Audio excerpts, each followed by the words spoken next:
Aujourd'hui, j'ai le goût, et c'est spontané, de vous laisser ce message pour vous parler de qui je suis, ou en fait d'où je viens.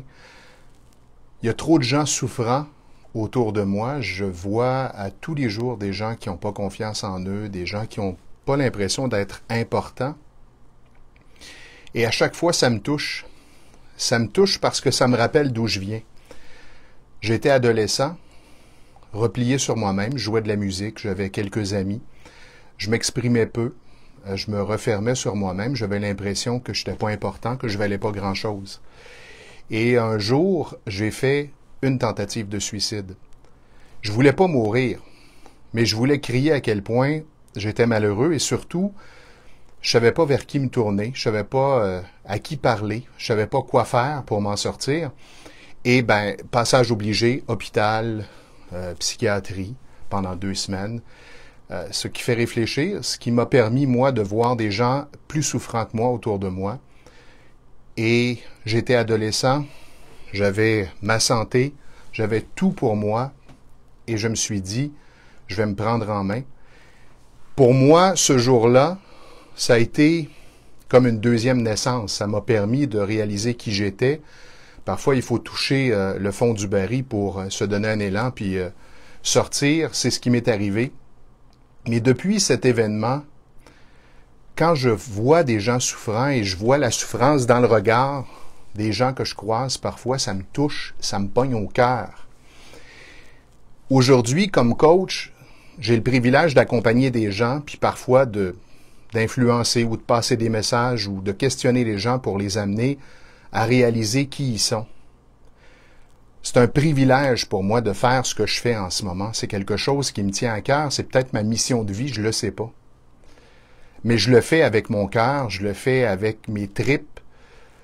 J'aime profondément l'humain, les gens. J'ai confiance que les gens peuvent se transformer, se changer, se réaliser. Et moi, je crois fondamentalement que tout être vivant, quel qu'il soit, a quelque chose à faire d'unique. Et je vois, depuis le début de la pandémie, des gens souffrir, des gens se replier, se refermer sur eux-mêmes. Je vois des gens qui ne savent pas vers qui se tourner. Oui, Internet, les réseaux sociaux, le divertissement, il y a plein de façons de s'étourdir. Pas besoin de toutes les énumérer. Mais dites-vous que quand on s'étourdit, tôt ou tard, ça arrête éventuellement et parfois c'est quand on est couché, quand on a un moment de détente où là on se dit « Hey, je suis pas bien, je me sens pas bien ». Moi, je vous demande ceci, prenez conscience de qui vous êtes, prenez conscience de votre valeur, connectez-vous à ce que vous ressentez, n'essayez pas de vous étourdir, apprenez à vous apprivoiser, à vous connaître, à vous reconnaître, à reconnaître vos sentiments, vos émotions.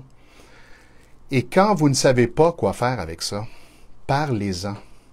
Le fait de parler, d'exprimer quelque chose, même si c'est tout croche, si ça va dans tous les sens, ça fait du bien, ça nous permet, c'est comme si on vidait un peu le verre, plutôt que de le garder toujours presque plein, et chaque goutte supplémentaire peut le faire déborder, puis on ne sait pas comment le verre va déborder. N'attendez pas d'être rendu là.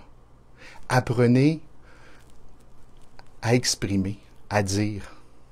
Si c'est à quelqu'un de votre entourage, si c'est un professionnel, peu importe la personne.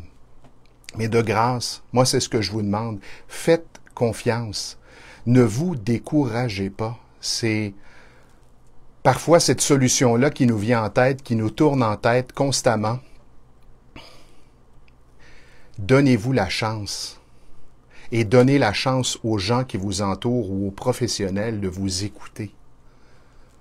Et vous allez voir à quel point ça peut changer, ça peut basculer et basculer vers quelque chose de mieux.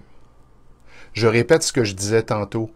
Si je n'avais pas vécu cet événement-là dans ma vie, je ne sais pas ce que je serais devenu. Mais il y a une chose que je sais, c'est que je m'étourdissais et que je m'empêchais de voir que dans les faits, je souffrais et que c'était important de connecter à cette souffrance pour découvrir qui j'étais, ce que je voulais faire de ma vie Et cet événement me permet aujourd'hui d'avoir le privilège d'accompagner des gens, de voir à quel point un individu peut rapidement évoluer vers quelque chose de mieux, se réaliser, s'accomplir et avoir à son tour l'impression de faire une différence. Vous êtes unique. Vous avez quelque chose à réaliser, votre marque à laisser, des gens à aimer, à influencer. Donnez-vous la chance de vivre. Accrochez-vous à la vie. Entourez-vous de gens qui peuvent vous comprendre ou à tout le moins vous écouter, peut-être même vous accompagner, vous influencer. Et si jamais vous ne savez pas vers qui vous tournez, je suis là et moi, je ne vous laisserai pas tomber. C'est ce que j'avais le goût de vous dire aujourd'hui. Vivez. Prenez le temps de respirer. N'agissez pas sous le coup de l'impulsion. Respirez, déposez-vous. Merci mes amis.